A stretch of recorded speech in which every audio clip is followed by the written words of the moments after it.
Subject. এখন subject কি আমরা লন্ডন থেকে নিয়ে আসবো, ফ্রান্সের রাজধানী প্যারিস থেকে নিয়ে আসবো, না এখান থেকে সাবজেক্ট বসে আছে? যদি আমি আজকে আমাদের টপিক যেটা হবে সেটা হচ্ছে completing sentence. Completing sentence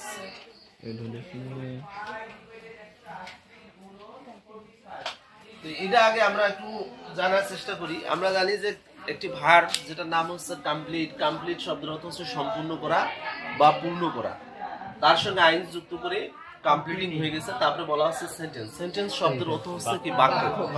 sentence ইংরেজি শব্দ যার বাংলা অর্থ হচ্ছে বাক্য। আর কমপ্লিটিং সেন্টেন্স এর বাংলা অর্থ দাঁড়াচ্ছে যে বাক্য সম্পূর্ণকরণ বা বাক্য পূর্ণকরণ। তো এই কমপ্লিটিং সেন্টেন্স আপনাদের শুধু এসএসসি লেভেলের নয়, এসএসসি লেভেল, অনার্স এবং মাস্টার্সে ডিরেক্টলি এবং ইনডিরেক্টলি ভাবে এই কোশ্চেনগুলো চলে আসে কমপ্লিটিং সেন্টেন্সের উপরে।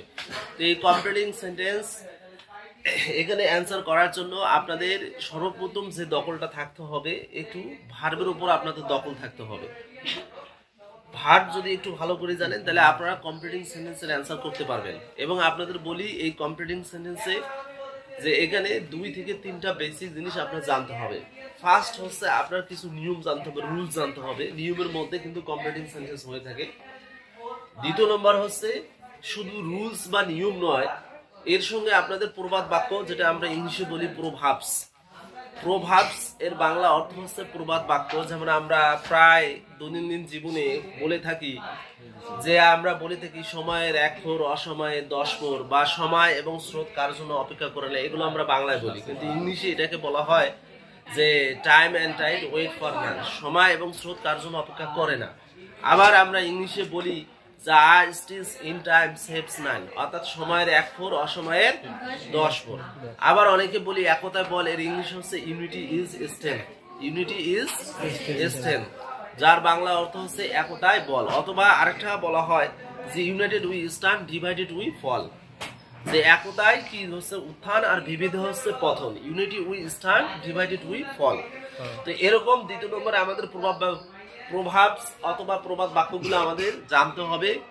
এবং তৃতীয় নম্বর হচ্ছে যে এই বাক্য সম্পূর্ণ করার জন্য যে একটু অর্থ জানতে হবে, একটু তোমাদের ইংলিশের মিনিং জানতে হবে। এই মিনিং তোমরা যদি জেনে থাকো তাহলে তোমরা খেয়াল রাখবা যে এখানে কিছু ফ্রেজ দিয়েও বাক্যটা সম্পূর্ণ করা সম্ভব। সব জায়গায় এই বাক্য সম্পূর্ণ করার ক্ষেত্রে আপনারা যে কোনো যদি ব্যাকরণ খুলেন বলা হয় যে ক্লোজ দিয়ে সম্পূর্ণ করতে হয়, ফ্রেজ দিয়ে সম্পূর্ণ করতে হয়। এখন প্রশ্ন হচ্ছে যে ক্লোজ কি আর ফ্রেজটা কি, এটা আগে আমাদের জানা অত্যন্ত দরকার। This is very important for us to know about what is close and what is phrase. তাহলে ফ্রেজ কি আর ক্লোজ কি এটা সম্পর্কে আমাদের সবাইকে জানা দরকার। তাহলে ফ্রেজ এর বাংলা অর্থ হচ্ছে শব্দ অথবা শব্দাংশ। তাহলে ফ্রেজ এর বাংলা অর্থ হচ্ছে শব্দ অথবা শব্দাংশ, আর ক্লোজ শব্দের বাংলা অর্থ হচ্ছে বাক্যাংশ। তো এখন কথা হচ্ছে একটা সেন্টেন্স, ইংরেজি একটা সেন্টেন্স বা আমরা যদি ইংলিশে একটা যদি বাক্য তৈরি করতে যাই তাহলে অবশ্যই কিছু শর্ত থাকবে। শর্তগুলো কি? যে কোনো আপনি মনে করেন যে ইংলিশ সেন্টেন্স তৈরি করতে যান, অবশ্যই আপনাকে কি লাগবে? সাবজেক্ট লাগবে। কি লাগবে বলেন তো? সাবজেক্টের পরে আপনার কি লাগবে? ভার্ব লাগবে। তারপরে অবজেক্ট এক্সটেনশন কি নেবেন সেটা আপনার ব্যাপার। এখন বিষয় হচ্ছে অন্ততপক্ষে যে অ্যাট লিস্ট আপনাদের এই জিনিসটা থাকতে হবে যে সাবজেক্ট এবং ভার্ব থাকতে হবে একটা সেন্টেন্সের। যদিও সেন্টেন্স বিভিন্ন প্রকার হয়ে থাকে, আমরা সাধারণতভাবে জানি যে সেন্টেন্স মূলত 5 প্রকার। অনেকে বলবেন যে স্যার সেন্টেন্স মূলত 5 প্রকার: অ্যাসার্টিভ, ইন্টারোগেটিভ, ইম্পারেটিভ, অবজেক্টিভ এবং এক্সক্লামেটরি সেন্টেন্স। আপনারা ঠিক আছেন, আমি আপনাদের সঙ্গে একমত। সেন্টেন্স 5 প্রকার, তবে এটা আপনারা বলছেন অর্থ অনুসারে। According to meaning sentences are of 5 kinds: assertive, interrogative, imperative, objective এবং এক্সক্লামেটরি। শেষে কি? And exclamatory. কিন্তু আপনাদের ভুলে গেলে হবে না যে সেন্টেন্স গঠনগত দিক দিয়ে আবার 3 প্রকার হয়: সিম্পল সেন্টেন্স, কমপ্লেক্স সেন্টেন্স এবং কম্পাউন্ড সেন্টেন্স। এই আপনার কমপ্লিটিং সেন্টেন্সে এই সিম্পল সেন্টেন্স থেকে প্রশ্ন চলে আসে, কমপ্লেক্স থেকে আসে, কম্পাউন্ড সেন্টেন্স থেকে চলে আসে। এবং আপনাদের আলাদাভাবে একটা গ্রামারে আছে চেঞ্জিং সেন্টেন্স, যার মার্কস হচ্ছে আপনার 10 মার্ক আছে। এটা নাকি কঠিন মনে হয়, অনেক শিক্ষার্থীর কাছে এটা কঠিন মনে হয়। সিম্পল থেকে কমপ্লেক্স করতে পারে না, কমপ্লেক্স থেকে কম্পাউন্ড করা কি অসম্ভব হয়ে দাঁড়ায়। তো আমি আপনাদের বলতেছি যে একটা সেন্টেন্স করতে গেলে অবশ্যই সাবজেক্ট এবং ভার্ব লাগবে। এইটা হচ্ছে সেন্টেন্সের একটা প্রাথমিক একটা বৈশিষ্ট্য বা প্রাথমিক নমুনা, বেসিক এটা ধারণা যে অবশ্যই সাবজেক্ট এবং ভার্ব লাগবে। তো এখন বিষয়টা হচ্ছে ক্লোজ মানে হচ্ছে বাক্যাংশ, বাক্যাংশ মানে ওটাও একটা বাক্য। ক্লোজ মানে হচ্ছে ওটাও একটা বাক্য। ক্লোজ মানে কি ওই সেন্টেন্সকে আমরা ক্লোজ বলতে পারি, যদিও ক্লোজ পরবর্তী ক্ষেত্রে আমরা এটা সম্পর্কে বিস্তারিত জানবো। ক্লোজ মূলত 3 প্রকার হয়। অনেকে আপনারা জানেন যে dependent close, independent close, subordinate clause, আরো অনেকগুলো ক্লোজ আছে। ওগুলো পরে যাবো, হ্যাঁ ওগুলো পরে ডেফিনিশন গুলো আছে। তো এখন ক্লোজ বলতে আমরা যেটাই সাধারণত বুঝবো এসএসসি লেভেলের, ছোট ক্লাসের লেভেলের, যে অবশ্যই ক্লোজ মানে সেন্টেন্স। ক্লোজ মানে কি সেন্টেন্স, আর সেন্টেন্স হতে গেলে সাবজেক্টের পর কি লাগবে? অবশ্যই ভার্ব লাগবে। আচ্ছা, এটা বিষয় পরিষ্কার হয়ে গেল। এবার দ্বিতীয় নম্বর বিষয় আমি পরিষ্কার করে দেই, সেটা হচ্ছে ফ্রেজ। ফ্রেজ এর বাংলা অর্থ হচ্ছে শব্দাংশ। মানে অনেকগুলো শব্দ মিলিয়ে যখন একটা পার্টস অফ স্পিচের মতো কাজ করে তখন সেটাকে কি বলে? ইংলিশে ফ্রেজ বা বাংলায় শব্দাংশ বলে। আপনারা অনেকেই জানেন যে ইংলিশে যতগুলো কথা বলেন এই কথাগুলোকে যদি আমরা ভাগ করি তাহলে অবশ্যই 8 ভাগে ভাগ করা যায়। এটা আপনারাও জানেন, আমিও জানি। এই 8 ভাগে কিভাবে ভাগ করা যায়? যেমন আপনারা বলবেন যে sir noun, pronoun, adjective, verb, adverb, preposition, conjunction এবং সর্বশেষে আছে ইন্টারজেকশন। তো এই ফ্রেজও কিন্তু এই 8 প্রকার। নাউন, ফ্রেজ, অ্যাডজেক্টিভ, ফ্রেজ, এটা নাউনের মতো কাজ করবে। অনেকগুলো শব্দ যখন নাউনের মতো কাজ করবে তখন সেটা হবে নাউন ফ্রেজ। যখন ভার্বের মতো কাজ করবে তখন হবে ভার্বাল ফ্রেজ। তো ফ্রেজ মানে হচ্ছে শব্দাংশ। তো আমরা এখন আর কথা না বলে মূল প্রসঙ্গে চলে যাই। আমরা শুরুতে নিয়ম দিয়ে শুরু করি। আসলে আমরা যেহেতু বেসিক থেকে শুরু করতেছি, একে শুরু থেকে শুরু করতেছি, দেখি পারি কিনা, কি বলেন? হ্যাঁ, তাহলে আমরা প্রথম নিয়মটা বোঝার চেষ্টা করি এবং আমি আশা করি আপনারা সবাই বুঝতে পারবেন। তো আমরা শুরু করি, রুল থেকে আমরা শুরু করি। তাহলে এখানে আমি লিখতেছি, আপনারা দেখেন ইট ইজ টাইম, আর একটা আছে it is high time. It is high time. এখন এই দুটো খুব গুরুত্বপূর্ণ। It is time, it is high time, এই দুটোর বাংলা অর্থ হচ্ছে এখনই সময় অথবা এটাই উপযুক্ত সময়। It is time, it is high time এর বাংলা অর্থ হচ্ছে এখনই সময় অথবা এটাই উপযুক্ত সময়। এবং আপনাদের এসএসসি লেভেলের কম্পিটিং সেন্টেন্সে যে এটা অবশ্যই প্রশ্নটা খুব গুরুত্বপূর্ণ। এখান থেকে অবশ্যই একটা কোশ্চেন থাকবে, মাস্ট বি থাকবে। বিভিন্ন যদি আপনারা বোর্ডের কোশ্চেনগুলো রিসার্চ করেন দেখবেন যে it is time, it is high time থেকে কোশ্চেন চলে আসছে, কম্পিটিং সেন্টেন্সের কোশ্চেন চলে আসছে। তাহলে এটার বাংলা অর্থ হচ্ছে it is time, it is high time Bangla অর্থ কি? এখনই সময় অথবা এটা উপযুক্ত সময়। এখন আমরা দেখার চেষ্টা করব, আপনারা সবাই জানেন, অবগত আছেন, ভালো করে বোঝার চেষ্টা করবেন। এটার ক্ষেত্রে যে যখন পরীক্ষায় কোশ্চেন দেখবো যে it is time, it is high time, আমাদের কি পরীক্ষার প্রশ্ন চলে আসছে, তখন আমার একটা বিষয় খুব গভীরভাবে লক্ষ্য করতে হবে যে এটার পরে সাবজেক্ট আছে কিনা। কি লক্ষ্য করবো বলেন তো? এই সাবজেক্ট আছে কিনা। যদি সাবজেক্ট থেকে থাকে তাহলে হবে একটা নিয়ম, আর যদি সাবজেক্ট না থাকে তাহলে হবে আর একটা নিয়ম। তাহলে খেয়াল রাখতে হবে it is time, it is high time পর সর্বপ্রথম আমাদের লক্ষ্য রাখতে হবে, দেখতে হবে সাবজেক্ট আছে কিনা। তাহলে আমরা যদি উদাহরণ দিয়ে কথা বলি তাহলে কথা ভালো বোঝা যাবে। Example is better then precept, অর্থাৎ উদাহরণ দিয়ে কথা বললে কথা ভালো বোঝা যাবে। তাহলে আমরা একটু উদাহরণ নেই, তাহলে বিষয়টা আমাদের কাছে পরিষ্কার হবে। তাহলে এক্সাম্পল 1 নেই।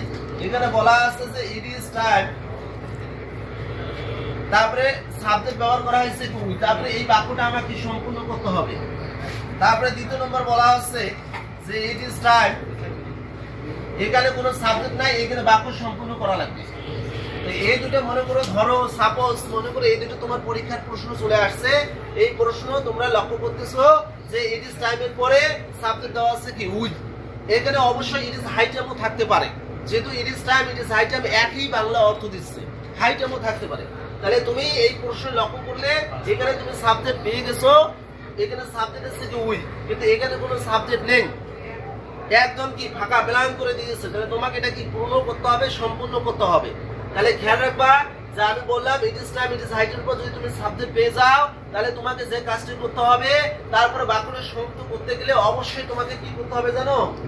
অবশ্যই সাবজেক্টের পরে ভার্বের পাস্ট ফর্ম ব্যবহার করতে হবে, তারপরে আদার ওয়ার্ড দিয়ে তুমি বাক্য সম্পূর্ণ করবে। কি বললাম বলেন তো? যে it is time, it is high time পর যদি তোমরা সাবজেক্ট পেয়ে যাও তাহলে এরপরে যে ভার্বটা বসাবো অবশ্যই এটা পাস্ট ভার্ব বসা লাগবে। কি ভার্ব বসা লাগবে? আচ্ছা আমরা একটু ভার্বগুলো দেখি। আমরা সবাই জানি যে এটা শুরুতে এটাকে আমরা কি বলি? প্রেজেন্ট। পরেরটাকে কি বলি আমরা বলেন তো? পাস্ট। তারপরটাকে বলা হয় পাস্ট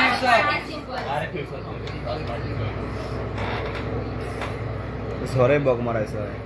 এটা সংক্ষেপে আমরা V1 মানে ভার্ব 1 বলি, এটাকে কি বলি? V2, আর এটাকে বলি কি V3 বলি।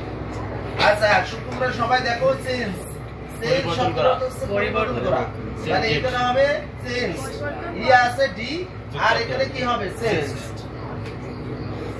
আমরা সবাই জানি যে শুরুর যে ভাগটা আছে এটাকে আমরা বলি প্রেজেন্ট পরেরটা কি বলি পাস্ট আর এটাকে বলি পাস্ট পার্টিসিপল এটাকে বলে কনজুগেশন অফ ভার্ব যে কোনো ব্যাকরণ বইয়ের চ্যাপ্টারে তোমরা এটা পেয়ে যাবে টাইটেল হচ্ছে কনজুগেশন অফ ভার্ব অর্থাৎ প্রেজেন্ট তারপরে পাস্ট তারপরে কি থাকে পাস্ট পার্টিসিপল তাহলে চেঞ্জ শব্দের অর্থ হচ্ছে পরিবর্তন করা তাহলে এটার শেষে শুধু ডি যুক্ত করে পাস্ট হলো আবার ডি যুক্ত করে পাস্ট ফর্ম হলো তাহলে এই ভার্বকে বলা হয় দুর্বল ভার্ব ইংলিশে বলে উইক ভার্ব আর যেটা ভিতরের অংশ পরিবর্তন করে পাস্ট থেকে পাস্ট পার্টিসিপল করা হয় সেটাকে বলা হয় স্ট্রং ভার্ব যেমন ধরুন একটা উদাহরণ দেখা যাক যেমন আমরা প্রায় বলি যে গো এটার শেষে যদি ইডি যুক্ত করি যেমন এখানে ই আছে শুধু ডি যুক্ত করে পাস্ট ফর্ম করেছিলাম কিন্তু এখানে শুধু ইডি বা ডি যুক্ত করে হবে না এটাকে বসা লাগবে তোমাকে বল লাগবে ওয়েট আর এখানে হবে গান কেউ উচ্চারণ করে কি গন তাহলে সমস্যা নাই তাহলে এইটা হচ্ছে শক্তিশালী ভার্ব আর এটা হচ্ছে দুর্বল ভার্ব এটাকে ইংলিশের ভাষায় বলে উইক ভার্ব কেন শেষে ডি আর এখানে কি হলো ডি তাহলে আশা করি বিষয়টা সবাই বুঝতে পেরেছি তাহলে এখন আমাদের কথা হচ্ছে it is time it is হাইটের উপর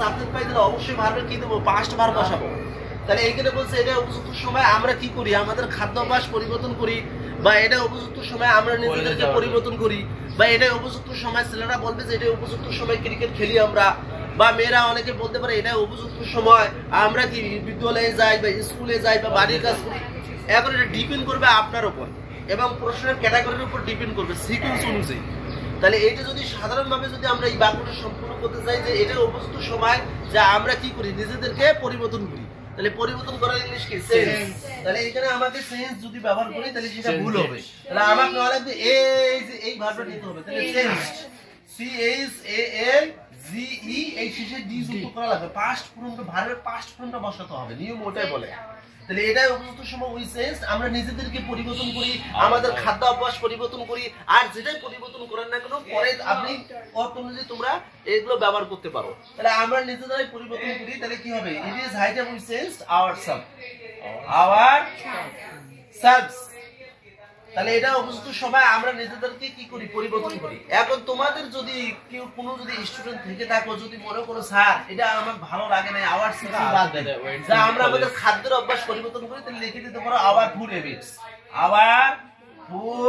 হ্যাবিটস এটা বইগুলোতে দেওয়া থাকে বুঝতে পারছো হ্যাঁ অ্যানসার এইভাবে দেওয়া থাকে যে এটা উপযুক্ত সময় আমরা আমাদের খাদ্যের অভ্যাস কি পরিবর্তন করি এখন ছেলেরা যদি তোমরা মনে করো যে এটা উপযুক্ত সময় আমরা ক্রিকেট খেলবো বা ক্রিকেট খেলার উপযুক্ত সময় নো প্রবলেম তাহলে এই জায়গায় তোমরা প্লে যদি বসাও তাহলে কি করা লাগবে প্লে তারপরে হচ্ছে তোমরা কি বসে দিবা ক্রিকেট এখন যদি ফুটবল খেলো তাহলে বসে দিবা ফুটবল তো এগুলো তো বসা যাবে না তোমাকে কমপ্লিটিং সেন্টেন্সে 5টা সেন্টেন্স দেওয়া থাকে সিকোয়েন্স অনুযায়ী তখন ওই অনুযায়ী তোমাকে বিবেচনা করতে হবে যে কি সম্পর্কে আসছে তবে যেটাই করো না কেন অবশ্যই ভার্বের পাস্ট ফর্ম ব্যবহার করবা এটা নিয়ম হ্যাঁ went to issue or past form তোমরা ওয়েন ব্যবহার করতে পারো ভেরি গুড আর একটা বিষয় হচ্ছে লক্ষ্য করে যদি সাবজেক্ট না পেয়ে থাকো যেমন এইটা প্রশ্নের সাবজেক্ট এখানে নাই এখানে যেমন সাবজেক্ট কি ছিল উই তাহলে এখানে যদি কোনো সাবজেক্ট নাই তখন তোমাকে যে কাজটি করতে হবে তোমাকে টু ব্যবহার করতে হবে তখন নিয়ম হলো যে টুর পর কি বসালে মূল ভার্ব টুর পর মূল ভার্ব তাহলে আমরা এখানে টু বসাই এখন টুর পর মূল ভার্ব কি বসাই ওই ভার্বগুলো আমরা বসাতে পারি তখন আমি এখানে বসাবো চেঞ্জ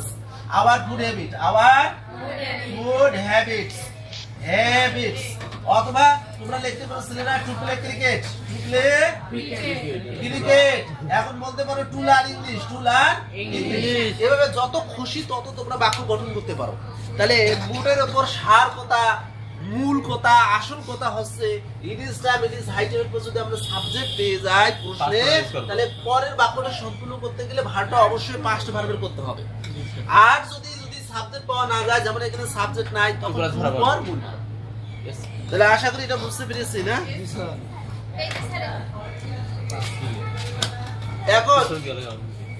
এখন আমরা এটা দেখবো অনেকে আবার প্রশ্ন করতে পারেন স্যার কমপ্লিটিং সেন্টেন্স বিশাল বড় বড় সেন্টেন্স আসে আমরা ধরতে পারি না বুঝতে পারি না সমস্যা হয় আমাদের আমরা কি করব হ্যাঁ এত সহজ পরীক্ষা আসে না কিন্তু আমি বলি এত সহজ পরীক্ষা আসে তাহলে আমরা যেটা দেখলাম একটু আমরা বর্ণনা দিলে কি যে ইট ইজ হাই টাইম এটার পরে যদি আমরা সাবজেক্ট পেয়ে যাই তাহলে অবশ্যই ভার্বের পাস্ট ফর্ম করে তারপর বাক্য গঠন করব তাহলে এটা হচ্ছে নিয়ম 1 এটা হচ্ছে নিয়ম এক এবং নিয়ম 2 যেটা আমরা পাইলাম, যদি it is time it is high subject পাওয়া না যায় তখন উপর কি বসাবো? মূল ভার্ব। তাহলে আশা করি বিষয়টা বুঝতে পেরেছি। এখন পরীক্ষা যদি প্রশ্ন এরকম থাকে, তোমরা দেখো যে it is high time for us, তারপর এইখানে বাক্যটা সম্পূর্ণ করতে হবে। এখন তোমরা সবাই একটু ভেবে দেখো তো আসলে এটা কোন গঠনের মধ্যে পড়লো, যে it is high time for us কোনটার মধ্যে পড়লো? আচ্ছা, আমি তোমাদের বলছিলাম it is time it is high time পর কি থাকবে? সাবজেক্ট থাকবে। আচ্ছা, আরেকটা আমরা উদাহরণ দিই, তাহলে বিষয়টা পরিষ্কার হবে। দেখো, it is high time will. আচ্ছা, এই দুটো তোমরা একটু গর্বে লক্ষ্য করো তো। এখানে সূত্র হচ্ছে ইট ইজ হাই টাইম পাইলাম, এখানেও কিন্তু ইট ইজ হাই টাইম পাইলাম। তো নিয়ম বলছে এখানে আমরা সাবজেক্ট পেয়ে গেলাম, এটা কিন্তু সাবজেক্ট নাই। জি স্যার। এই যে ফরটা প্রিপজিশন আর সাবজেক্টের অবজেক্টিভ ফর্ম বসেছে। তো সূত্রে বলা আছে একটু আগে তোমরা শিখছো সাবজেক্ট লাগবে। কি লাগবে? সাবজেক্ট। অথবা সাবজেক্ট নাও থাকবে। তো এখানে তো সাবজেক্ট নেই, তখন টুর পর মূল ভার্ব বসা লাগবে। এই বাক্য কিভাবে করা লাগবে? যে it is high time for us যে টু লার্ন ইংলিশ। এটা উপযুক্ত সময় আমরা সবাই কি শিখি বলেন তো? ইংলিশ শিখি বা ইংলিশ শেখার এটা আমাদের উপযুক্ত সময়। তাহলে এইখানে টু দিয়ে করতে হবে। আর এখানে যে সাবজেক্ট আছে, তাহলে এখানে লার্ন যদি ব্যবহার করো, তাহলে লার্নের পাস্ট ফর্ম হবে কি? লার্ন। তারপরে তোমরা ব্যবহার করতে পারো যে ইংলিশ। তাহলে আশা করি বিষয়টা বুঝতে পেরেছো? তাহলে পরীক্ষায় কিন্তু মাথাটা এলোমেলো হয় এই কারণে, আমরা অনেকেই কিন্তু ভুল করে আসি। তাহলে ইট ইজ হাই টাইমের পর এখানে কিন্তু সাবজেক্ট নাই, এটা প্রিপজিশন, এটা কি সাবজেক্টের অবজেক্টিভ ফর্ম। ডাইরেক্ট আমাকে লাগবে কি? সাবজেক্ট। ডাইরেক্ট কি লাগবে? সাবজেক্ট। তাহলে আশা করি বিষয়টা বুঝতে পেরেছো সবাই? আচ্ছা, এবার আমরা দ্বিতীয় নম্বর নিয়মে চলে যাই। তাহলে এটা সম্পর্কে তোমাদের কারো কোনো কোশ্চেন আছে, প্রশ্ন আছে? তোমরা সালে বাসায় দেখবো অগণিত মনে করো কমপ্লিটিং সেন্টেন্সের এরকম প্রশ্ন চলে আসছে। কারো কোনো কোশ্চেন আছে? তাহলে আমরা নেক্সট রুল যাওয়ার চেষ্টা করি, নেক্সট এর নিয়ম আমরা দেখার চেষ্টা করি। আচ্ছা, এবার আমরা দেখি এখান থেকে অবশ্যই একটা কোশ্চেন পাবো, অবশ্যই কোশ্চেন পাবা। দেখো মনোযোগ সহকারে দেখবা। এটার নাম আমি লিখলাম যে ইফ। এটার নাম কি লিখলাম? যদি। ইফ শব্দের অর্থ যদি। আচ্ছা, এখন তোমরা একটু দেখো তো, ইফের সঙ্গে যদি আমি নট যুক্ত করে দিই তাহলে কি হবে? এটার আরেকটা নাম কি জানেন? আনলেস। এটার আরেকটা নাম কি? আনলেস। তো বিষয়গুলো একই, কিন্তু আমাদের কাছে একটু ঘোলাটে মনে হয়, কঠিন মনে হয়। তো যাই হোক, শুরুতে ইফ দিয়ে আগে এটার 12টা বাজার চেষ্টা করি। কি বলেন? হ্যাঁ, আমরা ইফের দেখার চেষ্টা করি। আসলে ইফের নিয়ম, ব্যাকরণ বই যদি যে কোনো ব্যাকরণ বই খুলো, ইফকে বলা হয় কন্ডিশনাল, কারণ এগুলো দ্বারা শর্ত বোঝায়। কি বোঝায়? শর্ত বোঝায়। এই ইফ মানে হচ্ছে কন্ডিশনাল, আর কন্ডিশনাল বা শর্তযুক্ত এটা যে কোনো ইংলিশ ব্যাকরণে খুলে আপনারা দেখুন 4 প্রকার আছে। কয় প্রকার আছে? একটা নাম হচ্ছে জিরো কন্ডিশনাল, একটা নাম হচ্ছে ফার্স্ট কন্ডিশনাল, একটা নাম হচ্ছে সেকেন্ড কন্ডিশনাল, একটা হচ্ছে থার্ড কন্ডিশনাল। তাহলে ইফের কন্ডিশনাল মূলত 4টি আছে। কয়টি আছে বলেন তো? 4টি কন্ডিশনাল। আচ্ছা, আমি এগুলো লিখে দিচ্ছি, দেখেন। ই প্লাস সাবজেক্ট, সাবজেক্টের পরে কি হয়? ভি1 বলতে মূল ভার্ব, তারপরে কি থাকে? থাক, তারপরে কি? সাবজেক্টের পরে মূল ভার্ব, তারপরে অবজেক্টিভ তো থাকবে। তাহলে এটা এক নাম্বার। দ্বিতীয় নম্বর হচ্ছে ই প্লাস সাবজেক্ট, সাবজেক্টের পরে মূল ভার্ব, তারপরে থাকবে, তারপরে কি? সাবজেক্টের পরে শ্যাল অথবা তোমাকে দিতে হবে কি? উইল। তারপরে কি বসাতে হবে? মূল ভার্ব, তারপরে থাকবে। তারপরে তৃতীয় নম্বর, তারপরে এখানে কি থাকবে? ই প্লাস সাবজেক্ট, তারপরে ভার্বের পাস্ট ফর্ম, তারপরে কি থাকবে? সাবজেক্ট, তারপরে কি হবে বলেন? উড, তারপরে কি নেব? উড, অথবা আমরা নিতে পারি কি? মাইট। যে কোনো তিনটা, যে কোনো খুশি অনুযায়ী যে কোনো আমরা একটা ব্যবহার করতে পারি। এবং 4 নম্বর যে ই প্লাস সাবজেক্ট, তারপরে কি? হ্যাড, তারপরে মূল ভার্বের পাস্ট ফর্ম, তারপরে অবজেক্টিভ তো থাকবে। তাহলে পরের ঘটনা হবে সাবজেক্টের পরে এখানে হবে যে উড হ্যাভ, তারপরে হবে কি? মাইট হ্যাভ, অথবা আমরা ব্যবহার করতে পারি কি? Could have. কি ব্যবহার করতে পারি? Could have. তারপরে কি হবে? মূল ভার্বের পাস্ট ফর্ম, তারপর অবজেক্ট, এগুলো থাকবে। তবে মনে রাখবে এইটা, এই যে তৃতীয় নম্বর, এই যে এটা যে ই প্লাস সাবজেক্ট, হেডের পর ভার্বের পাস্ট ফর্ম, এটা অনেক সময় শুরুতে হ্যাড, তারপরে কি থাকে? সাবজেক্ট, তারপরে ভার্বের পাস্ট ফর্ম থাকে। তাহলে হয় যে এইভাবে থাকবে, নতুবা এইভাবে থাকবে। তাহলে এখন তোমাদের কাছে একটু ব্যাখ্যা দেই, তোমরা একটু দেখো। তাহলে এটা হচ্ছে প্রথমে, এটাকে বলা হয় জিরো কন্ডিশনাল, এটাকে বলা হয় ফার্স্ট কন্ডিশনাল, এটাকে বলা হয় সেকেন্ড কন্ডিশনাল, এটাকে বলা হয় থার্ড কন্ডিশনাল। এখন যদি আমরা গভীরভাবে একটু লক্ষ্য করি তাহলে এটা হচ্ছে প্রেজেন্ট ইনডিফিনিট টেন্স, এটাও কিন্তু প্রেজেন্ট ইনডিফিনিট টেন্স, এটা হচ্ছে প্রেজেন্ট ইনডিফিনিট টেন্স, এটা ফিউচার ইনডিফিনিট টেন্স। আবার এটা দেখি পাস্ট ইনডিফিনিট টেন্স না, ভার্বের টু মানে কি ভার্বের পাস্ট ফর্ম, মানে পাস্ট ইনডিফিনিট টেন্স কে বোঝানো হচ্ছে। তাহলে পরের গঠন সাবজেক্ট উৎপন্ন মাইন্ডের পরে কি নেওয়া লাগবে তোমাকে মূল ভার্ব। আর এখানে তোমরা দেখছো এটা পাস্ট পারফেক্ট, হেডের পর ভার্বের 3। তো মজার বিষয় হচ্ছে কি আমরা আমাদের সবচেয়ে বড় সমস্যা কি আমরা শুধু এখান থেকে শুরু করি, এদিক দিয়ে শুধু দৌড়াতে থাকি। কিন্তু আমাকে খেয়াল করতে হবে যে জীবনে চলার ক্ষেত্রে এই দৌড়ার পর রিভার্ট করে আবার এদিক দিয়ে আবার ঘুরে আসতে হবে। আমি সামনে এগিয়ে যাব আবার কি পেছনে আবার চলে আসব, সামনে যাব আবার পেছনে কি ফিরে আসব। তো মজার বিষয় হচ্ছে আমরা কম্পিটিং সেন্টেন্সে যখন আমরা অ্যানসার করতে যাই আমাদের একটু সমস্যা হয়, বুঝতে সমস্যা হয়। কেন সমস্যা হয়? কারণ আমরা স্যাররা প্রায় এগুলো পড়ায়, এগুলো থাকলে বাবা এগুলো হবে, তো পরীক্ষায় এটা থাকলে এটা হবে, এটা আর পড়ায় না। তার মানে আমি তোমাদের একটু ছোট একটু উদাহরণ দেই। দেখো তোমরা অনেকে ভয়েস পড়ছো যে বলা হয় যে আই ইট রাইস, এটা হচ্ছে তোমাদের কি প্রেজেন্ট ইনডিফিনিট ছোট একটা তোমাদের বোঝার জন্য একটু উদাহরণ দেই। এটা কি অ্যাকটিভ ভয়েস, এখন এটা যদি প্যাসিভ ভয়েস হয় তাহলে হবে কি rice is eaten by me. তাহলে এটা হলো আমাদের কি অ্যাকটিভ ভয়েস আর এটা হচ্ছে প্যাসিভ ভয়েস।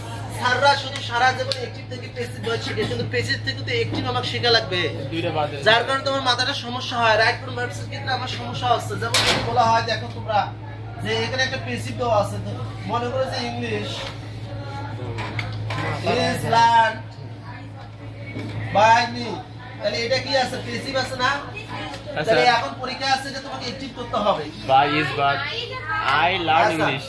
আমরা পারবো কিন্তু আমাদের সবাইকে ভালোভাবে শিখতে হবে, কম সময়ে যদি শিখতে পারি। তো এখানে আমাদের সারা শিখেছে অ্যাকটিভ থেকে, আমরা সারা জীবন একটা প্যাসিভ সারা শিখি, কিন্তু প্যাসিভ থেকে আমাদের অ্যাকটিভ। তো প্যাসিভ থেকে অ্যাকটিভ বলতে কি খেয়াল রাখবে, এই যে ভার্বটা তোমরা বি ভার্বটা এম ইজ আর ওয়াজ আর তাহলে সেটা বাদ দিবা, বাইটা বাদ দিবা, এটা কানটা ধরে মি শব্দটি শুরু বসাবা। তাহলে মূল শব্দের উপরে ভার্ব দিয়ে করে শুরু, এটা present am is are present না, এটা ভার্বটা প্রেজেন্ট করে দাও ইট, আর এটা কানটা মুছে এদিকে নিয়ে আসো। তাহলে এইভাবে যদি হয় এটা বাদ দিবা এটা বাদ দিবা, তাহলে মিটা কানটা মুছে দিলে ভাই এটা প্রেজেন্ট বসে দাও, তাহলে কি হবে লার্ন, আর এটা কানটা ধরে এদিকে নিয়ে আসো ইংলিশ। এসা খতম। তাহলে আমি কি করলাম প্যাসিভ থেকে অ্যাকটিভ করলাম আর অ্যাকটিভ থেকে প্যাসিভ করলাম, 100 মিল হবে, 100 মিল হবে। বলুন আরেকবার রিপিট বলতে আই ট্রাস্ট, এটা আপনারা এবং আমরা সবাই জানি যে এটাকে অ্যাকটিভ থেকে প্যাসিভ করলে অবজেক্ট অফ সাবজেক্ট বানাচ্ছে প্রেজেন্ট ইনডিফিনিট টেন্স, সূত্র থেকে এম ইজ এর যে কোনো একটা নিতে হয়। তো তারপরে মূল ভার্ব পাঁচশো সুপার মিডিয়াম, তারপরে আই বসে দিলে বাই মি, ঠিক আছে, এটা আমরা সবাই শিখে আসতেছি। কিন্তু পরীক্ষা আমার প্যাসিভ দিতে আমার করা লাগবে কি অ্যাকটিভ। তো শর্টকাট খুব সহজে কি করব, এই বি ভার্বটা আমরা কি করব, প্যাসিভের বি ভার্বটা বাদ দেব প্রথমে, তারপরে প্রিপজিশনটা কি করব বাদ দেব, দেওয়ার পর এটাকে কি অবজেক্টিভ ফর্মটাকে কি বানানো লাগবে সাবজেক্ট বানানো লাগবে আই না, মিডে এখানে আসলে কি হবে আই। আর এটা যেহেতু প্রেজেন্ট বোঝাচ্ছে বি ভার্ব তো প্রেজেন্ট, এম ইজ আর এটা তো প্রেজেন্ট বোঝায়, আর ওয়াজ অর্থটা কি অতীত বোঝায়। যেহেতু প্রেজেন্ট বোঝায় তাহলে এই যে পাস্ট পার্টিসিপল ফর্ম ভার্বটা তোমাকে প্রেজেন্ট বানিয়ে দাও, তাহলে এখানে মিডে এখানে সাবজেক্ট করে দাও আই, তারপরে এটা প্রেজেন্ট হলে ইট বসাও আর এটাকে এদিকে নিয়ে এসো অবজেক্টটা, এই যে এখানে যেহেতু মনে করতেছো তোমার সাবজেক্ট কিন্তু আসলে এটা অবজেক্ট, এটা এদিকে নিয়ে আসবা। তো এটা জাস্ট তোমাদের বোঝার জন্য সুবিধার জন্য তোমাদের জাস্ট একটা কি দিলাম এক্সাম্পল দিলাম, হ্যাঁ তোমাদের বোঝার জন্য এবং সুবিধার জন্য। তো এখানে আমরা একটু দেখার চেষ্টা করি যে এখানে আমাদের এটা হচ্ছে জিরো কন্ডিশন, এটা ফার্স্ট, এটা সেকেন্ড, এটা থার্ড। তো থার্ডের মধ্যে হয় কি বেশিরভাগ এরকম প্রশ্ন চলে আসে, এটা দিয়ে আসে না, এইটা দিয়ে আসে। তো আমরা একটু সাধারণ উদাহরণ দিই, তারপরে আমরা কিতাব থেকে অর্থাৎ আমাদের বিগত সালের বই থেকে টেস্ট পেপার থেকে যার যেটা বই আছে না কেন ওখান থেকে অবশ্যই দেখার চেষ্টা করি, কি বলে না। আগে একটু নরমাল উদাহরণ দেখি।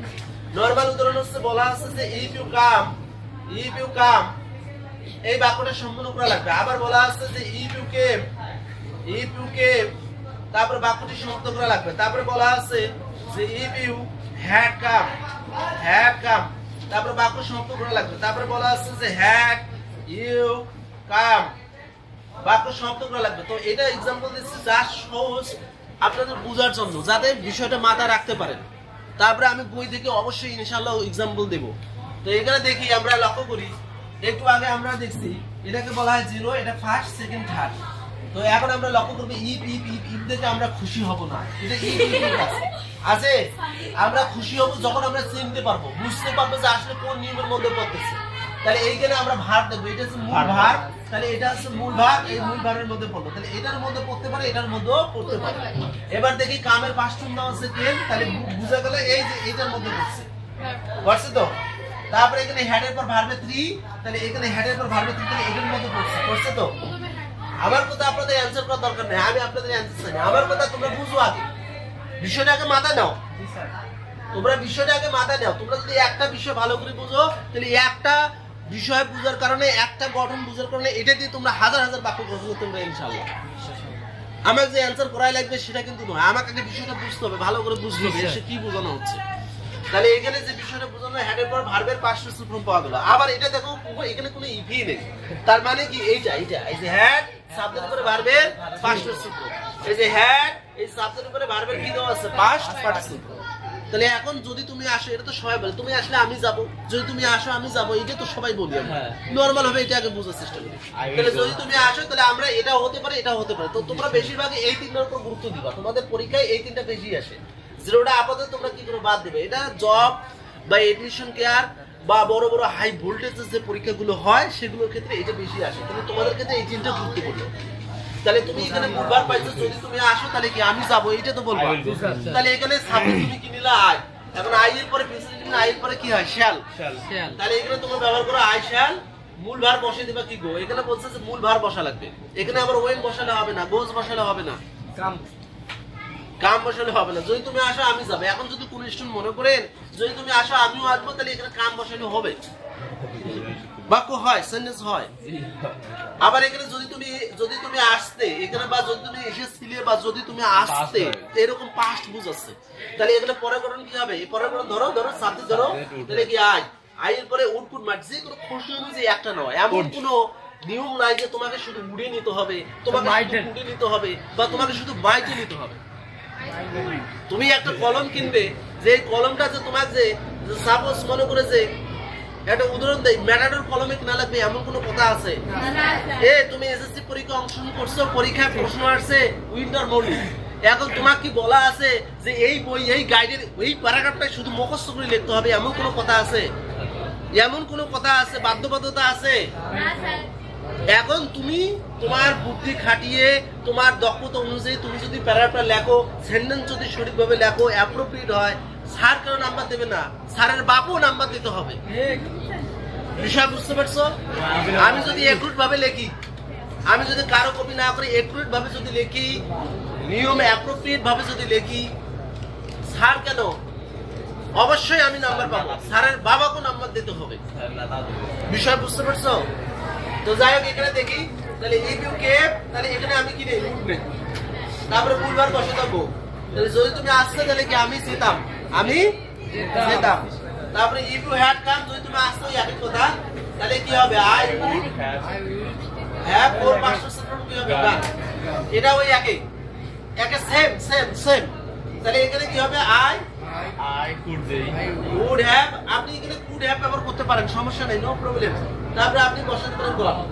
এখন যদি আপনার ভালো শুনবো, যদি মনে করেন স্যার এই সেন্টেন্স গুলো কেমন খারাপ লাগতেছে, আর একটু সাজিয়ে গুছিয়ে লিখি, তাহলে আপনি আরো কিছু সাজিয়ে দিতে পরে আপনি বড় করতে পারেন। কিন্তু মূল বিষয়টা বোঝার জন্য খুব সহজ একটা উদাহরণ দিলাম, বোঝার চেষ্টা সুবিধার্থে, যে V1 থাকলে এটা কি শ্যাল বা উলের পরে মূল ভার, এখানে V2 থাকলে উড কুড মাইট এর পরে মূল ভার, এখানে যদি হ্যাড এর ভার দিবেন would have could have might এর ভার 3 অবশ্যই ব্যবহার করবেন। এখানে হ্যাড সাবজেক্ট ভার্ব 3 দেখবেন, পরে এই গঠন অনুযায়ী যাবে। এবার আমরা বই থেকে, আপনারা বই নিয়ে আসছেন, আমাকে একটা প্রশ্ন বলেন তো ইফ থেকে, আমি আপনাদের এখানে সলভ করে দিই, দেখেন তো। হ্যাঁ বলেন।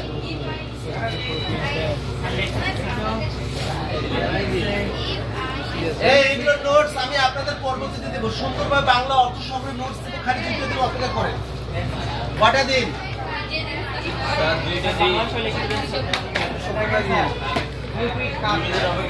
আপনার মনে করুন বই খুলেন এবং আমাকে বলেন আপনাদের কোনো কঠিন প্রশ্ন আসলে যে ইফ থেকে, আপনি বোর্ডের কোশ্চেন বের করেন, বোর্ডের কোশ্চেন সব ঢাকা বোর্ডটা দেন। এখন ইফের কথা নিয়ম আছে, এই যে if I have know his mobile number, না ফোন নাম্বার দিবে না,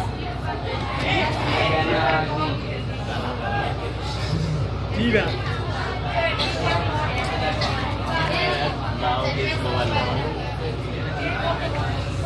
কত বোর্ড, কত রে? 1 নম্বরে কত সালে বোর্ড এটা? তোমরা বাসায় গিয়ে বিভিন্ন বোর্ডগুলো দেখতে পারো, আপাতত তোমরা এইটা দেখো, এখানে আমি বুঝে দিচ্ছি, দেখো তোমরা একটু সবাই যে ইফ সাবজেক্ট তারপরে হেডের পর ভার্বের কি পাস্ট রূপ জি স্যার তাহলে নোর পাস্ট রূপ কি হচ্ছে known know new known know এর বাংলা অর্থ হচ্ছে জানা অথবা চেনা আরে আমি কোন নোর কথা বলতেছি এই যে কে এন ও ডব্লিউ এই নোর কথা বলতেছি এটা হচ্ছে ভার্ব আর আমি এই এন ও এই নোর কথা বলতেছি বিষয় বোঝা যাচ্ছে জি স্যার তাহলে এখানে আমরা তাহলে লক্ষ্য করি এটা কত নম্বর কন্ডিশনের মধ্যে পড়ছে থার্ড তৃতীয় নম্বরটায় তৃতীয় নম্বরে কি বলা আসলো যে ইফ সাবজেক্ট হেডের পর ভার্বের পাস্ট রূপের মধ্যে থাকে পরের বাক্য গঠন করা লাগবে কি সাবজেক্ট নেওয়া লাগবে তোমাকে দিছি কি তারপরে তোমাকে বসাতে হবে উড হ্যাভ মাইট হ্যাভ তারপরে তুমি ভার্বের পাস্ট রূপ প্রুফ করতে হবে তোমাকে তাহলে যদি আমি তার মোবাইল নাম্বারটা তাকে যদি আমি তার মোবাইল নাম্বারটা জানতাম তাহলে আমি তাকে ফোন করতাম বা তার সঙ্গে কথা বলতাম এইটাই তো স্বাভাবিক স্যার যদি আমি তার মোবাইল নাম্বারটা জানতাম তাহলে আমি তাকে কি করতাম ফোনে তার সঙ্গে কি কথা বলতাম না কথা বলার ইংলিশ কি টক না এই টক মানে কথা বলা দেখেন একটু এটা সমস্যা টিএল কে এটা উচ্চারণ কি হয় টক কি হয় টক আবার দেখেন অনেকে আবার ঝামেলা করবেন এই যে বাংলা কি টক মানে টকের সাওয়ার এই সাওয়ার মানে হচ্ছে টক বিষয় বুঝতে পারছেন এই বাংলায় টক আমরা বলি না তিতুল খাই টক লেবু খাই টক এই টককে ইংলিশে বলে sour S O U R sour মানে হচ্ছে টক আর ঝালের ইংলিশ হচ্ছে পাঞ্জেন্ট আর মিষ্টির ইংলিশ হচ্ছে সুইট আর লোনতা লোনতার ইংলিশ হচ্ছে সল্টি সল্ট মানে লবণ সল্টি মানে লোনতা লোনতা আর ওয়াটারি মানে হচ্ছে পানসা পানসা এলে স্বাদের নাম বলতেছি তাহলে টকের ইংলিশ হচ্ছে সাওয়ার ঝালের ইংলিশ হচ্ছে পাঞ্জেন্ট আর মিষ্টির ইংলিশ হচ্ছে সুইট আর নোনতা নোনতার ইংলিশ হচ্ছে সুইটি সল্টি সল্টি আর পাঞ্চে ভাষার ইংলিশ হচ্ছে কি ওয়াটার বিষয়টি বুঝে গেছে how much time I will take sir না সমস্যা নেই তাহলে আমরা এখানে দেখি তাহলে এই যে আমরা টক এই টক হচ্ছে ইংলিশে মানে কথা বলা জি স্যার আর এই যে বাংলা যে টক বলে তার ইংলিশ হচ্ছে কি সাওয়ার সাওয়ার মানে হচ্ছে টক আপনারা পড়ছেন যে হানি সুইট মধু খেতে কে মিষ্টি না কোয়াসি পেসিভ ওটা কি বলে কোয়াসি পেসিভ তো ওইটা সব হিসাব হবে কোনোটা বাদ যাবে না ইনশাআল্লাহ আমি যেহেতু আসছি চেষ্টা করবো আলোচনা করার জন্য দেখেন তাহলে যদি আমি তার মোবাইল নাম্বারটা জানতাম আমি তাকে কি মোবাইলে কথা বলতাম তাহলে এখানে সাবজেক্ট কি নানাবার থেকে নিয়ে আসবেন না আই এখান থেকে নেব ভালো আছে আমরা কি লন্ডন থেকে সাবজেক্ট নিয়ে আসবো না ওখান থেকে নেব এখান থেকে নেব তাহলে ওখান থেকে নিলাম যে এখানে আমি বসি নাই এই যে এইটা আমার মূল ফোকাস না আচ্ছা তাহলে এখানে শুরু থেকে বলছে উড হ্যাভ নেব ভালো আচ্ছা কথা বলে আমি স্টপ এখন দেখেন উড হ্যাভ এর সাপোর্টের শেষে ইডি বসা লাগবে বারের পাশে শুরু হবে টক নেক্সট স্যার আচ্ছা টক তার সঙ্গে তো কথা বললাম না তাহলে হিম কিসে কথা বলবেন ফোনে তো না তাহলে বসে দেবেন যে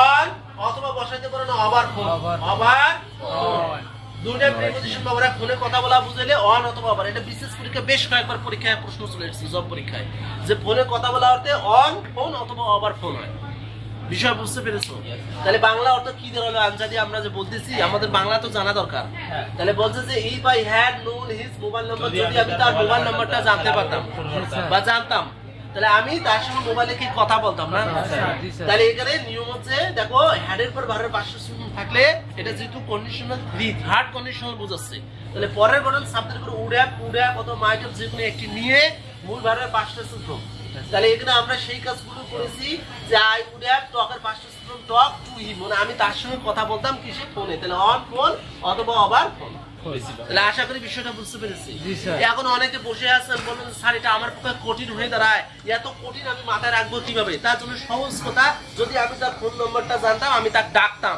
ডাকার ইংলিশ কল খালি বসে দিবেন আই উড হ্যাভ কলড হিম শেষ আই উড হ্যাভ কলড শেষ যারা এটা লিখবে তাও 1 নম্বর পাবে আই উড হ্যাভ কলড হিম তাও 1 নম্বর পাবে কারণ সেন্টেন্স বোথ সেন্টেন্স আর কারেক্ট দুটো বাক্যই কিন্তু সঠিক হবে আশা করি বিষয়টা বুঝতে পারছেন অনেকে বলতে পারেন স্যার আমার কষ্ট হচ্ছে কিন্তু কষ্ট নয় তারপরে আর দেখেন তো প্রশ্ন আরেকটা দিয়ে আমরা শেষ করে নিই এটা দেখেন স্যার টাকাটাই ভালো বলেন if I have seen if I have seen কোথায় বললেন দেখি আচ্ছা এখানে বলা আছে ইফ আই হ্যাড সিন সবাইকে দেখা করে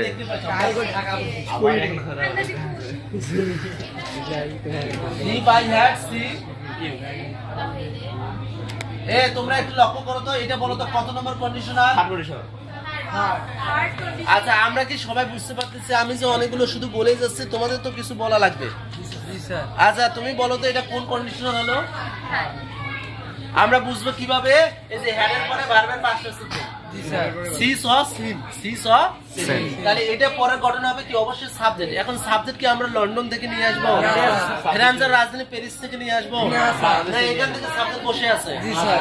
যদি আমি তোমাকে দেখতাম তাহলে আমি তোমাকে কি করতাম? তোমার সঙ্গে কথা বলতাম। যদি আমি তোমাকে দেখতাম আমি তোমাকে অবশ্যই ডাকতাম। এই একই ঘুরে ফিরে সবগুলো একই ডাকতাম না। তাহলে এখানে মনে করো ডাকার ইংলিশ কি আই যায়? শুরু থেকে কি বলবো? হ্যাঁ। এখন ডাকার ইংলিশ কল, শেষে it is call. G sir. যদি আমি তোমাকে দেখতাম আমি তোমাকে ডাকতাম। বিষয় বুঝতে পারছো? এখন যদি মেয়েরা বলে যদি আমি তোমাকে দেখতাম আমি তোমাকে কি করতাম? দাওয়াত দিতাম। তো দাওয়াতের ইংলিশ হচ্ছে উড হ্যাভ ইনভাইটেড হবে। এখানে কি বসাবে? ইনভাইটেড। জন্মদিনে মেয়েরা জন্মদিনে দাওয়াত পালন করে না? হ্যাঁ, অনেক বন্ধু তো মনে করেন যে মন খারাপ করে। তাহলে ইনভাইট বসালে কি হবে? ইনভাইটেড। তাহলে আশা করি বিষয়টা বুঝতে পেরেছি। তাহলে এরপরে যদি কোনো সমস্যা হয় পরবর্তীতে আমি আপনাদের সঙ্গে কথা বলবো। তাহলে এটা আপনাদের জন্য বাদ দিয়ে দিচ্ছি।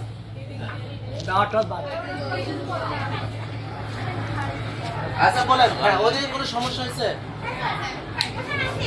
হ্যাঁ বলেন বলেন আপনার ইফ দিয়ে কোনো বলেন। ইফ হ্যাঁ সবাইকে দেখান।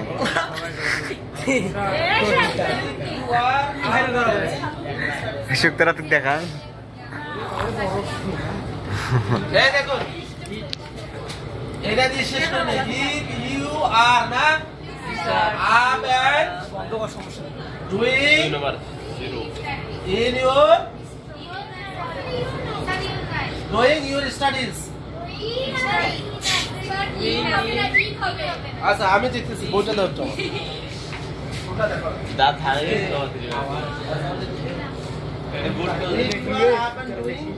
শুক্তারা রেডি হও। You are up and doing your studies না? কত ফুট রে বোর্ডটা কত দেখি কি দিয়ে এই সাইলেন্ট কথা বল না। 90 আচ্ছা কথা বল, কথা বন্ধ করো, কথা বন্ধ করো। কাজ হচ্ছে রে।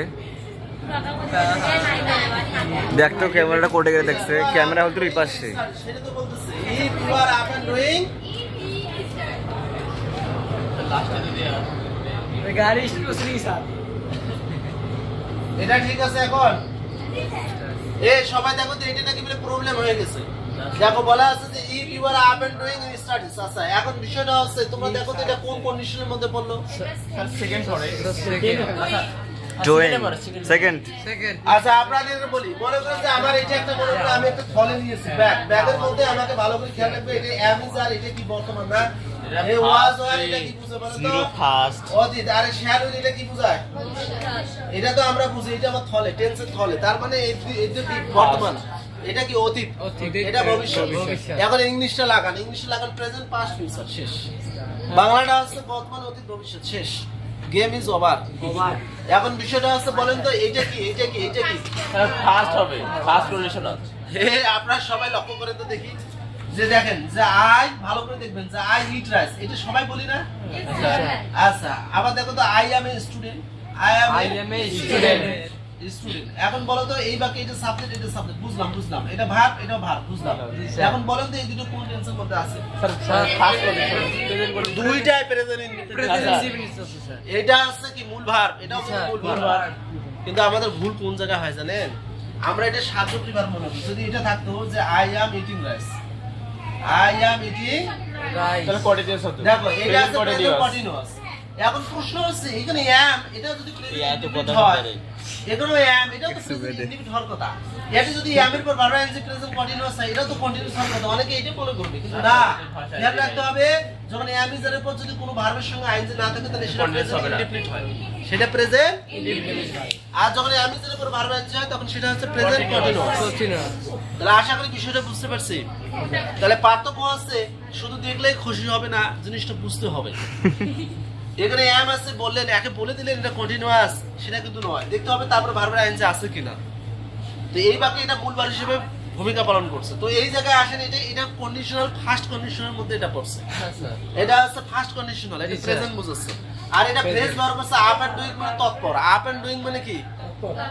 তৎপর নিয়মিতভাবে পড়াশোনা করা, মনোযোগ সহকারে পড়াশোনা করা, সেটা একটা phrase up and doing. Up and up মানে উপরে, ডুইং মানে করা। উপরে করা মানে কি? তৎপর হওয়া, ভালো করে পড়াশোনা করা, এটাকে বোঝানো হচ্ছে আপ এন্ড ডুইং। তাহলে এইটা কি প্রেজেন্ট ইনডিফিনিট টেন্স? তার মানে এটা কি ফার্স্ট কন্ডিশনালটা না? এইটা কি ভার্বের টু পাইছি যে এটা সেকেন্ড কন্ডিশনাল হবে? এটা কি হ্যাড এর পর ভার্বের থ্রি এসেছে থার্ড কন্ডিশনাল হবে? তাহলে আশা করি এটা কি বলেন তো? এটা হচ্ছে ফার্স্ট কন্ডিশনাল। আচ্ছা, স্টাডি মানে তো এমনি বুঝে যে পড়াশোনা করা বুঝালে স্টাডির প্লুরাল ফর্ম ব্যবহার করা হয়েছে স্টাডিজ। এটা কি আমাদের নতুন শেখায় নাকি? আমরা সবাই এসএসসি পাস করবো না? হ্যাঁ, একটু হলে তো জানি, একবার না জানি তো আমরা তো আসি না। তাহলে স্টাডি মানে পড়াশোনা। আচ্ছা বলেন তো, পড়াশোনা যে করে তার কি মৃত্যু হয়? সে কি মারা যায়? সে কি কাদায় ডুবে যায়? সে কি হারিয়ে যায়? তাহলে বলছে তুমি পড়াশোনা ভালো করে মনোযোগ সহকারে পড়াশোনা করে তুমি পরীক্ষায় কি ভালো ফলাফল করবে। তাহলে এখন মনে করেন যে ইউ উইল ডু মানে করা না? Pass in the exam. আচ্ছা, কি করবেন? খারাপ করবেন না ভালো করবেন? তাহলে বসে তার ওয়েল ইন স্যার উইন দেন, অথবা পুরোভাবে যারা লেখেন লিখবেন examination. You will do well in the examination, অথবা you will prosper in life, you will shine in life. কিতাবি পড়া, এগুলো কি কিতাবি পড়া? অনেকে মুখস্থ করায় you will shine in life, you will prosper in life, এরকম করে না? তাহলে আশা করি এটা বুঝতে পারছেন। আর সমস্যা বের করবেন, সমস্যা না বের করলে শেখা যাবে না। হ্যাঁ বলেন। এখন এটা দিয়ে শেষ করে দিই। রুলস করে বাড়ি পুলিশ। এরপরে আমি লাইভে আসবো, শোনেন, এরপরে আমি বাসায় গিয়ে লাইভে আসবো। কার যে সমস্যা 3 ঘন্টা লাইভে থাকবো। আমি আপনাদের ব্যবস্থা করে যাচ্ছি, কারণ ক্লাসে সবগুলো পড়া সম্ভব না। এই যে আয়শা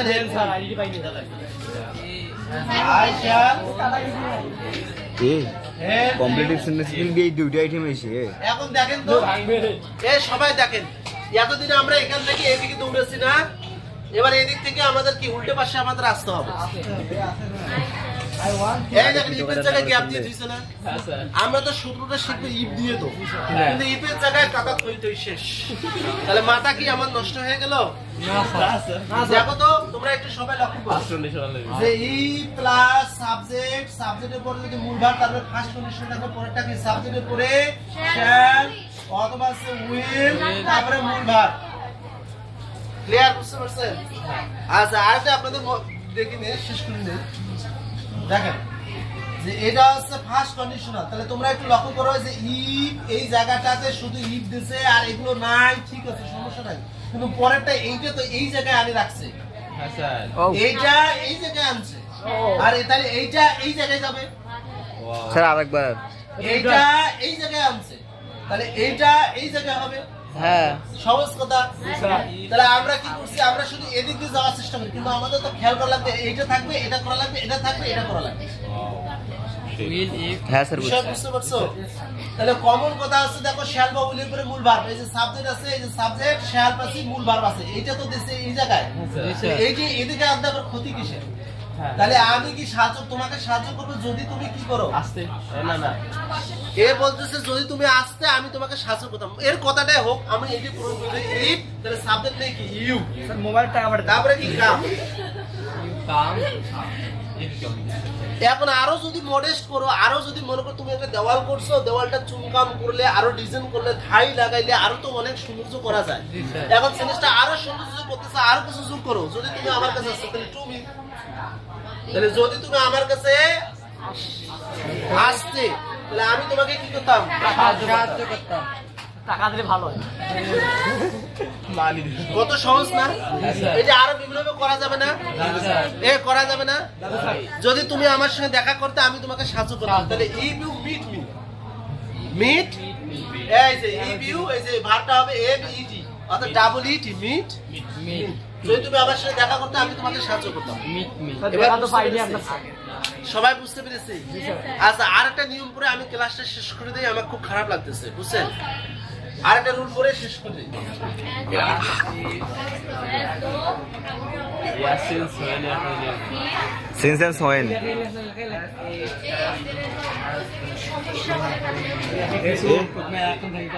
এই শাবিউল এই শাইনুল ওই যে আউটার লাগে দাও তুমি নীল একটা সুন্দর বসিয়েছে সেইগুলো আর ওই যে তিন দিল গাওয়া দিবে ভিডিও সিরিয়াস করে করছে সুপুরি ইয়াসিন তো দেখা যাচ্ছে নে নুরু দিতে দাও